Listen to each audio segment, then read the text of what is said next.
FBI National Academy, so many of you who turned out on relatively short notice to help pay your respects to your fallen colleagues and to help us celebrate the service of law enforcement in this country and to remember the sacrifices made by so many.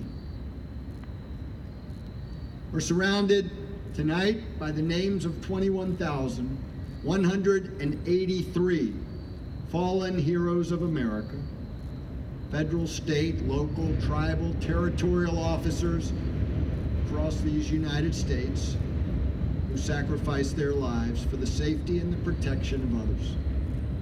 And I know there are many of you from other countries, far and wide, and certainly while this memorial honors our nation's fallen heroes and all who served, it certainly is a symbolic tribute to law enforcement officers across all lands.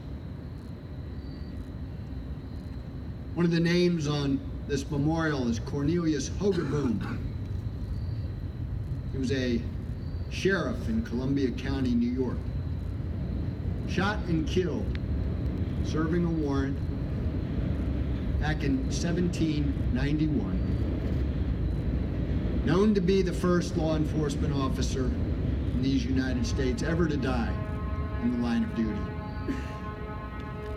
We have another name on this memorial, Ashley Gwindon, Prince William County, Virginia police officer. First day on the job last year, responding to a domestic violence call, ambushed, shot, and killed. 20 other American law enforcement officers shot and killed in ambush attacks last year, and 6 more this year. We also have the names of 72 officers who died on 9/11, the deadliest day in American law enforcement history by far. And since then, we've also added 88 others who have since died of diseases, mostly cancer, related to their exposure at the 3 terrorist attack sites on 9/11 during their rescue and recovery efforts. And tragically, I believe there will be many more names to be added as a result of those terrorist attacks. Just a sample of some of the stories of sacrifice that we remember each and every day here at the memorial. But you know, I've been doing this job for 33 years now, as founding CEO of the Memorial Fund. I'm a private citizen. I've never worn the badge, never faced the dangers, the risks that you all have to face. But I've gotten to meet thousands of men and women like all of you. I know your stories, not just courage. We hear a lot about the courage of our officers, but about your compassion, the way you care for others, most of the time out of the watchful eye of the media or the public.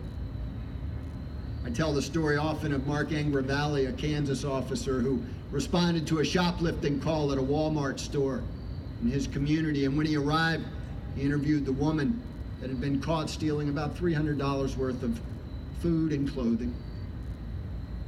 He heard her story. Her husband had died tragically, drowned a few years earlier, left her with 6 young children. She had trouble supporting those children. She went to that Walmart store to get some clothes and food for them. When he heard her story, he didn't make an arrest. He went back in that store, pulled out his wallet, and paid for the items that she had stolen. Gave them to her, and checked up on her, made sure she was all right in the days and weeks after. That's who you all are when nobody's looking. Stories that often go untold. Most people never get to meet you, never get to hear your stories. And that's why about 20 years ago, our organization has decided to do something about that. We wanted to build a National Law Enforcement Museum that would finally and fully tell your story. And that museum is now being built right across the street. It's hard to see it tonight in the darkness. And most of the museum is actually underground. We've been under construction now for about a year and a half. That museum will open next fall, about a year from today. It will be an experiential museum. People will be able to walk in the shoes of an officer, better understand what you do, why you do it. Throughout the history of these United States, what a difference you've made for all of us in a very positive way. And that museum will do something else. It'll promote conversations with the American public, law enforcement, the citizenry, talking about what you do, the role of law enforcement in our society, how you can do it even better with their support, their partnership, so that our communities can be the best, safest places they can be. That's what that museum will help accomplish, just as this memorial has started us down that road. I'll leave you with this inscription on the National Memorial. It's one of my favorites. There are several. It says, "In valor, there is hope.